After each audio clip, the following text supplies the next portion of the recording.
Hi, I'm Tim. Welcome to our channel, and thanks for logging on. If you enjoy these videos, do me a favor and subscribe to our YouTube channel right here at Watchbox Reviews. I would really appreciate it, and I promise to update daily. If you love this watch, you could see it and purchase it on our website, thewatchbox.com. And today we're discussing the Grand Seiko Heritage Collection Automatic SBGR309. Stainless steel and 42mm. This one's on the larger side for a Grand Seiko dress watch, but it has a full presence on the wrist, and thanks to smart ergonomics, it wears well even on a small wrist like my 16cm circumference forearm. Now the timepiece is 42mm in diameter and a reasonable 13.5mm thick, so it will fit under just about any dress cuff, including shirt sleeves and dress sleeves. The timepiece measures two different dimensions, lug to lug, and you can see that the first is the literal lug to lug dimension without the bracelet, and that would be 47.8mm. But with the end links of the bracelet spreading across the wrist, it's a more substantial but still wearable 50.8mm with a spacing of 21mm between the lugs. Grand Seiko, unlike Rolex, expects that you may wear the watch with an aftermarket accessory strap, so strap tool apertures are still included in the flanks of the lugs here to make it easier to swap out. The factory bracelet is rather oyster-like in its construction, with three-link design, staggered alignment, satin finish down the top with a conforming profile end link. The outer faces are of high polish, and as with steel Grand Seiko bracelets generally, the removable links are fixed by screws. You can see there's a half link on either side of the clasp for fine-tuning the fit, and then there is a clasp with a twin trigger release and milled swing arms internally that snaps shut, and it's quite secure and it's quite robust, inspiring confidence. The case itself is difficult to describe. It's rather banana-like with an effective camber that wraps around the wrist such that I can recommend this watch for a wrist as small as 14cm in circumference, and I can also say that it's almost like wearing a tonneau case or a Richard Mille because of its shaping. But it's also finished to a degree that just about no Richard Mille case is, as this black polished finish you see on the exterior is what's known as Zaratsu polish. Practiced by Grand Seiko, it's executed on Zaratsu machines, which were originally of European origin, with the foremost practitioners of that art now being Grand Seiko of Japan. The black polish is attained by holding the case directly against a spinning tin plate.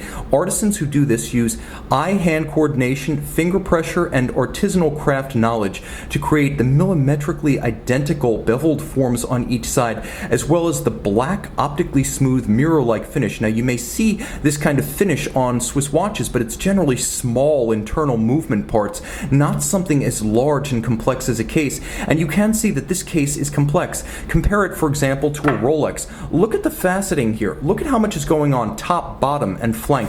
Compare that to the so-called Rolex Super Case, which has a high degree of lateral case finish, but you can also see that it's relatively sheer block-like and mass-produced. There is some hand finishing going on here, but it is of little complexity and rather perfunctory, the idea being to make as many watches as quickly as possible. Now jumping back to the Zaratsu finish, it's not just the polish here, but the shape of the case. Look at all of these curves and these creases. There's a mirrored bevel on the top, there's a mirrored surface on the side, there's a mirrored bevel on the underside. It's an inverse bevel. And then you have the satin finish contrast of the lug hoods. There's a little bit of a countersink or shoulder for the crown. It's a screw down crown. The watch is 100 meters water resistant. Jumping to the dial side, we see more craft art as the dial furniture, that is the frame for the date, the Grand Seiko logo, the hands as well as the indices, represent best in the business. Quality and detail. Yes, better than Rolex. Once more, let's go to look at Rolex. I'm not knocking Rolex, I'm just saying this is a mass-produced watch. Those are polished indices with relatively little nuance about them.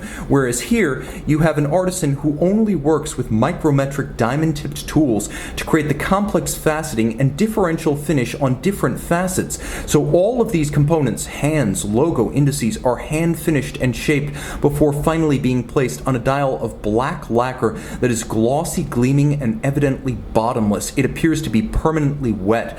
The watch features a stop seconds functionality, so you can synchronize to a reference time, and there's also a quick set for the dates. You can rapidly cycle should the watch run down or encounter an irregular length month. All of this powered by Grand Seiko's own movement. Pop open the clasp. Let's see how close we can get without corrupting the focus. My focal length here is rather limited. Now you can see the caliber 9S68. 9S68 is an impressive machine. 35 joules, automatic winding, 28.8 beat rate, 3-day power reserve, and adjusted in 6 positions rather than the chronometer standard 5. It is a watchmaker assembled, watchmaker regulated, and when the time comes, watchmaker serviced movement that is a lifetime movement, just as this is a lifetime watch. You can see there are handsome Côte de Genève style stripes across the bridge, but for the most part this is mechanically finished internally. All of the artistry is on the dial side and on the case here. I should also mention that Grand Seiko being vertically integrated to the extreme, between Grand Seiko and Seiko everything in this watch is manufactured, from the sapphires to the stones to the shock protection to the escapement, the hairspring, the balance, the bridges, and the plates. We are talking vertical integration on a scale that not even Rolex can match. You're getting a true manufacturer product and a thoroughbred when you buy this SBGR309. See it and make it yours on the Watchbox.